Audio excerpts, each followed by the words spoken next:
If you're currently deciding on what address to use for your LLC, this video is for you because we're gonna go through all the mistakes that you guys need to avoid. Make sure to watch until the end as each of these mistakes is very common and also very important to avoid. Let's get started. So the first mistake that a lot of people make when they are selecting what address to use for their LLC is using their home address. Now, a lot of new business owners are tempted to use their home address when filing with their state. However, I'll say that in most states, a business address will be listed on the state's website and become public record for others to see. Of course, you can see why that could pose some problems, especially if you're more of a private person, right? This means that anyone can go online, search up your business, and find your home address. I know that at least for me, this is a bit scary knowing that anyone can go out there and find my home address. So that's why this is a big mistake that I don't think is worth doing. Yes, you will save a little bit of money, but in the grand scheme of things, it's not going to be worth it. The next mistake a lot of people do is try to use a PO box for their LLC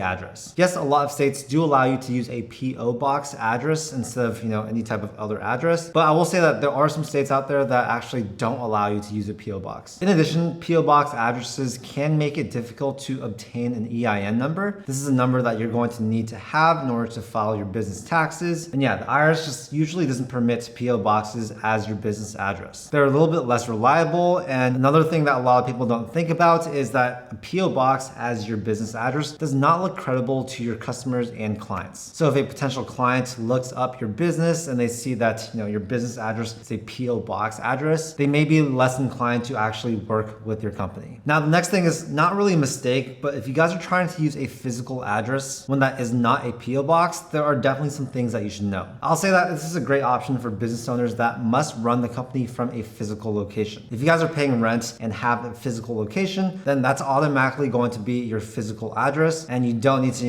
get a virtual address or anything else like that. However, of course, it does cost a lot of money to rent out an office space. So if you do have a business that is entirely run online, then it's definitely not going to be worth it to rent an office space just so that you can have a physical address. However, with a physical address, this actually allows you to meet with clients and customers, store inventory, and host in-person meetings and events. So yeah, definitely some pros to having a physical space, but since so many businesses today are started and they don't actually need to have a physical location, know that this is not mandatory for your business. So that brings us to using a virtual address, right? This is a great option for business owners that do business at home or online. So instead of using a PO box or using your home address, I recommend for online business owners actually just to get a virtual address. Now, there are a lot of services that can do this for you, but the one that I recommend using is going to be IncFile. They actually provide a business address in 24 different states for a low fee of about $29 per month. We'll leave a link down below. You guys can check to see if your state is included in those 24 different states. And yeah, this is really cool because having this type of address actually allows you to accept physical mail because they're going to actually accept that mail, collect it, scan it, and then email them to you so that you can see. And if you get any bank checks, credit cards, or debit cards sent to that virtual address, they'll also forward it to you via USPS. This is going to be the method that I recommend for most people. Now, people do make some mistakes when it comes to getting virtual addresses, and there are some pros and cons. The pros are going to be, of course, it saves you a lot of money because instead of paying rent for an office space, you're just going to be paying a small fee every month for this virtual address. It also protects your privacy, of course. It looks more credible as a business address, and you can actually access your mail anywhere in the world. That's because they handle all the mail for you and they scan it and send it to you. Mail also doesn't get lost if you guys are moving business addresses a lot because you'll just have that one constant virtual address for the entirety of your business. And yeah, if you prefer to receive correspondence on email, you will get email notifications when time-sensitive information gets sent to this virtual address. Now, of course, there are some cons, right? They can't accept big packages and you cannot access the physical location to physically pick up your mail. So if you guys go to the link in the description down below, it's going to take you to this page. And from here, what you're going to do is go to services here and then go to virtual address. Here you can learn more about their virtual address services. And yeah, after learning more about this, you guys can click here and get started. It'll have you select the state, so make sure that your state is on this list. I'm going to choose California for this video, and then I'll click choose state. Then I'll click get started right here. Here I'll enter in my contact information. After that, I'll come here and enter in my company information. So you'll choose your entity type. Let's say we have an LLC. We'll select the state of formation, state of service, enter in your company name, select your designator, and then input your date of formation. Make sure all this information is correct.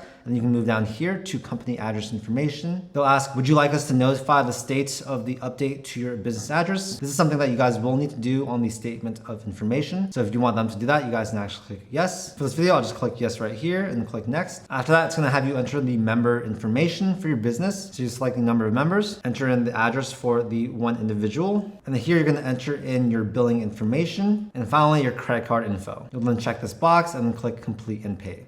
So yeah, super easy way to get a virtual address. Before you guys choose your address for your business, make sure you don't make any of the mistakes that we talked about in this video. And if you are considering a physical or virtual address, definitely know the pros and cons of each. Anyways, I hope you guys got some value out of this video. As I said before, all the links to the resources we went over are gonna be in the description down below. And yeah, if you guys enjoyed the video, make sure to hit that like button and also subscribe for more content just like this. This whole channel is dedicated at giving you guys free guides and tutorials helping you to start up your business. With that being said, thanks for your time and I'll see you in the next video.